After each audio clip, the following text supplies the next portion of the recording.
Bom, pessoal, retomando a nossa discussão sobre estratégia de rede de suprimentos, vocês tiveram um tempinho para refletir, para pensar sobre o caso que eu coloquei, né? A história da Apple em oposição à estratégia da IBM Microsoft lá nos anos 80 sobre a questão de licenciar ou não o sistema operacional.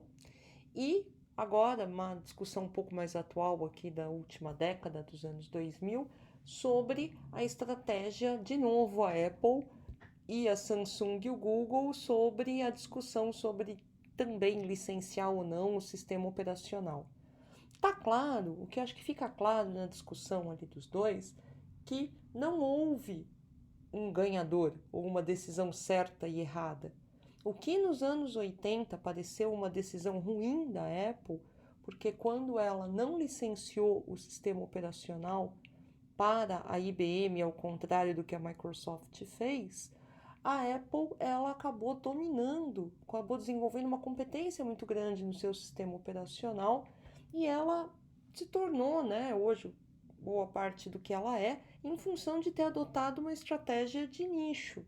Ela priorizou a qualidade, se a gente pensar lá nos objetivos estratégicos de desempenho, do seu produto em oposição à estratégia da IBM e da Microsoft, que foi de redução de preço mesmo, uma estratégia de custo e de difusão no mercado.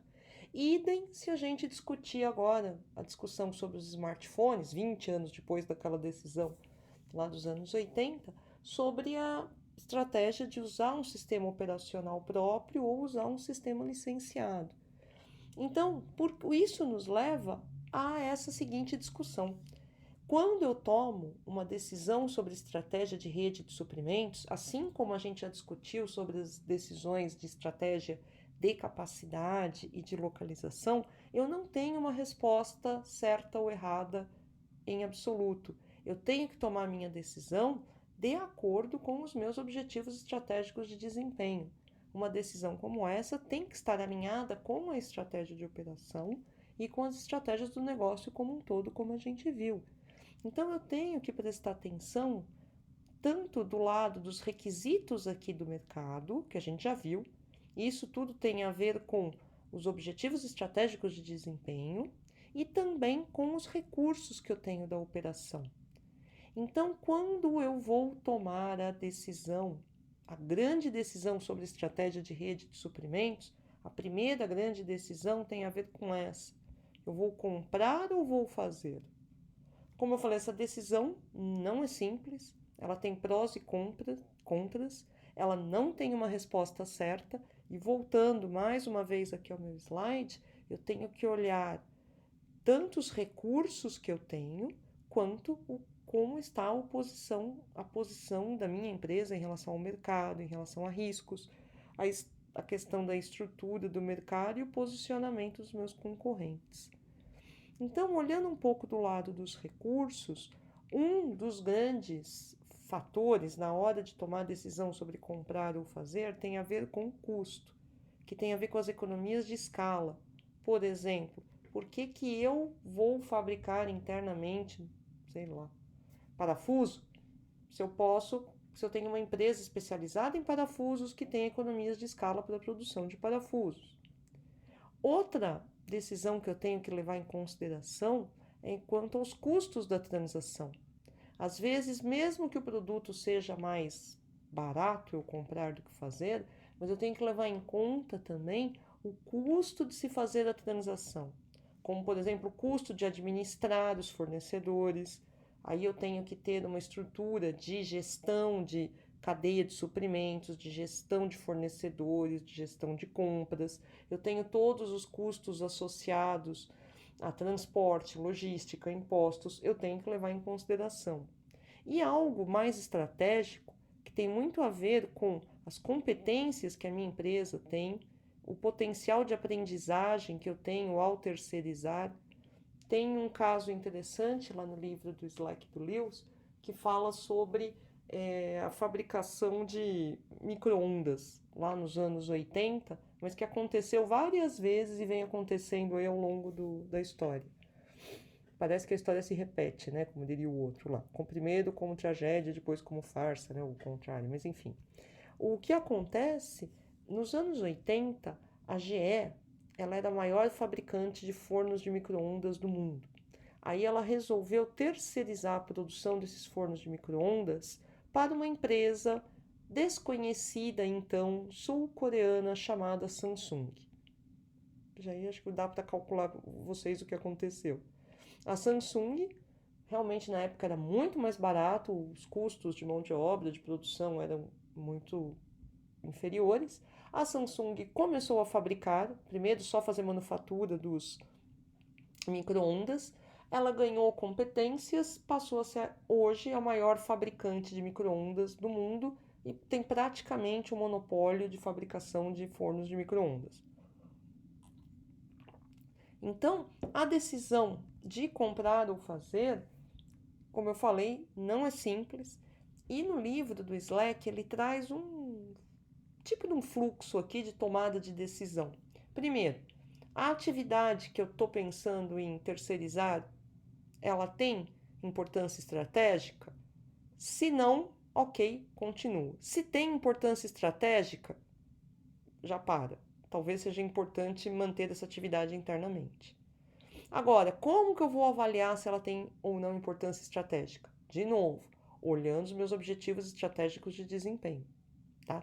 O que pode ser estratégica para uma empresa pode não ser para outra.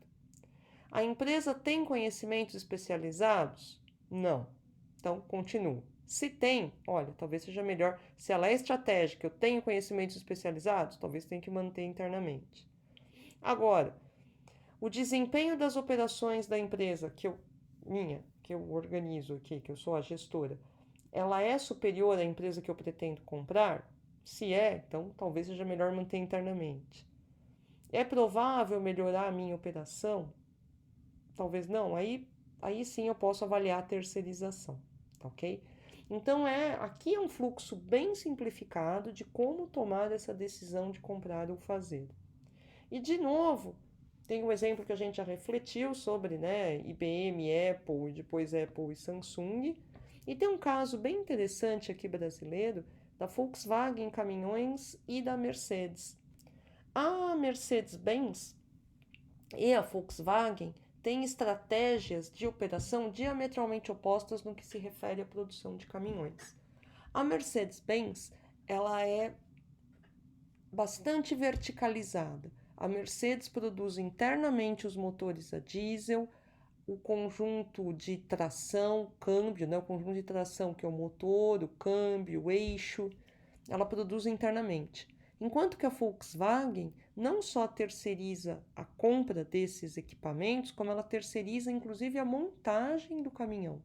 Praticamente a Volkswagen só dá o ok ali, aprova a qualidade no final da linha de montagem, que é uma jabuticaba mesmo. Essa operação é sui generis, é única no mundo.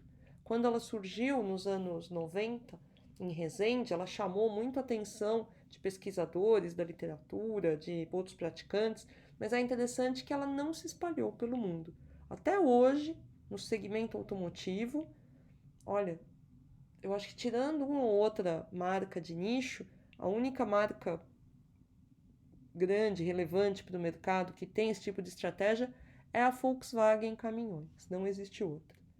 E vai dizer se a Volkswagen é superior à Mercedes no mercado? As duas competem, se vocês olharem os dados de performance de mercado, pau a pau. Como infelizmente as duas empresas não divulgam seus dados aqui no Brasil, elas não têm capital aberto aqui no Brasil, não dá para a gente ter uma ideia do desempenho, mas aparentemente ambas vêm performando muito bem dentro do que é possível aqui na situação de mercado que temos, mas elas vêm disputando aí a liderança de mercado. Bom, dada que eu já tomei a decisão de comprar, vou fazer internamente ou comprar, aí também eu posso ter diferentes tipos de relacionamento no mercado. Eu tenho desde o que a gente chama de mercado spot, ou seja, eu tenho pouco relacionamento com o meu fornecedor.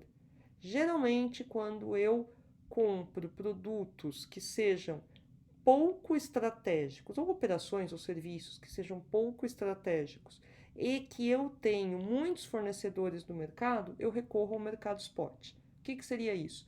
Por exemplo, comprar suprimentos de escritório para a empresa.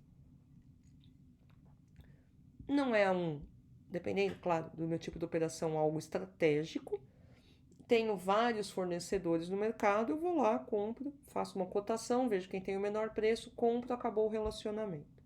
Por outro lado, se eu tenho poucos fornecedores no mercado e é um produto, um serviço muito estratégico, aí talvez eu tenha que considerar a operação virtual de longo prazo. Exemplo, se vocês olharem no rótulo daquelas bebidas do bem, que hoje são da Ambev, né? Vocês vão perceber que quem fabrica, muitas vezes, o suco tem um outro nome lá. É uma empresa especializada no processamento de sucos de laranja. É uma tal Tec Polpa, repare. E com certeza aí é uma operação estratégica, porque vai pôr o nome da empresa, a marca da empresa. Então, geralmente aí você vai ter uma operação chamada virtual de longo prazo. Outro exemplo muito comum é no setor de eletrônicos. Existem empresas especializadas na montagem de equipamentos eletrônicos. Acho que eu já comentei com vocês o caso da Flex. Ela é uma empresa localizada aqui em Sorocaba, pertinho aqui da cidade de São Paulo, mas ela é uma das maiores empregadoras do mundo. Ela é uma das, eu acho que se não é a maior ou a segunda maior, ela compete com a Foxconn, com a chinesa Foxconn. Ela é especializada em terceirização dos processos de logística e montagem e também da parte de logística reversa, aqui no Brasil, né, especificamente, de equipamentos eletrônicos. Então, os clientes delas são a LG, a Samsung, a HP, que terceirizam as suas operações de manufatura para essa empresa. Então, ela certamente é um relacionamento aí de longo prazo, não é algo que eu consiga trocar muito rapidamente, como o fornecedor que acontece aqui no mercado spot. E tem o que a gente chama que é uma situação intermediária aqui, que são contratos de parceria de mais longo prazo. Quando não só tenho tão a longo prazo, mas não é mercado spot, então eu tenho ou suprimento de parceria ou ainda o chamado mercado tradicional, onde eu tenho um contrato de fornecimento, mas que eu posso substituir também sem maiores problemas. E o oposto é a integração vertical, né? Quando a empresa faz tudo, tem muitos poucos fornecedores, geralmente só para atividades que não sejam fim. Então eu tenho, de acordo com os meus objetivos estratégicos de desempenho, diferentes tipos de relacionamento. Agora eu vou falar um pouco sobre problemas, né? Incertezas que ocorrem na cadeia de suprimentos. Existe algo clássico que é o chamado efeito chicote, ou bullwhip effect. Acredito que o Alvair vai falar mais disso na disciplina de gestão e de cadeia de suprimentos e logística, então eu só vou falar rapidamente. Mas basicamente o que significa esse efeito chicote? A distorção de informações na demanda leva à elevação de estoques ao longo da cadeia de suprimento. Acontece o seguinte: quando o consumidor final aqui espirra, as empresas lá no final da cadeia, mais próximas do fornecimento de matéria-prima, têm uma pneumonia. Por exemplo, uma variação pequena aqui na demanda, dá até para a gente explicar isso de uma maneira simples, até matematicamente, vai levar a grandes flutuações e elevação de estoques ao longo da cadeia. E como a previsão de demanda aqui é complexa, tem flutuação, então isso ajuda a explicar esse efeito chicote, por que a gente encontra tantos estoques altos aí ao longo da cadeia, tá? Aqui no livro, no capítulo do Slack, ele explica, dá para a gente ter uma ideia matematicamente do que ocorre. Olha, que em um período, uma variação de 5% na minha demanda leva a uma variação aqui de 80% no fornecedor, na produção do fornecedor de terceiro nível. Então, vocês imaginem o que acontece em termos de planejamento de capacidade, de formação de estoques, de custos ao longo da cadeia. Então, por isso que quanto mais longa a cadeia, mais suscetível a esse efeito chicote. Quem está mais distante do consumidor final sofre mais com esse efeito chicote, tá? Causas também para instabilidade aqui na cadeia. Problemas na previsão de demanda. A gente já disse, prever demanda é praticamente impossível. Eu sempre vou errar. Eu só posso diminuir o quanto eu erro, mas que eu vou ter. Existem questões dos compradores esperam ter a formação de um lote maior para diminuir os custos de transação. Imaginem vocês, seria o ideal para o supermercado é que você fosse todo dia lá e comprar um pouquinho, né? Mas o teu custo para você ir até o supermercado é alto. Você tem que sair de casa, você tem que às vezes pegar o carro. Nesse período que nós estamos, a gente nem poderia ir, né? Então o que você faz? Você espera acabar o leite, vai lá e compra de uma dúzia. Leva para casa e vai uma vez por semana só, por exemplo, comprar. Então isso significa formar o lote. O comprador espera, aguarda um aumento de lote para conseguir, talvez, às vezes, descontos, reduzir o custo de transação. Existem problemas também ligados à flutuação de preços. Tá? Commodities, principalmente, sofrem muito disso. E também o chamado jogo do racionamento e de falta. O que é isso? As relações entre clientes e fornecedores nem sempre são tão abertas e tão limpas.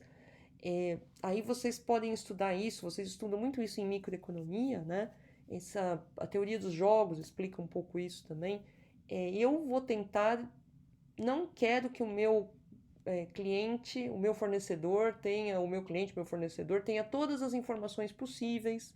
Então ele acaba tendo tendência a comprar mais do que deveria ou a comprar menos. É o chamado jogo do racionamento e de falta.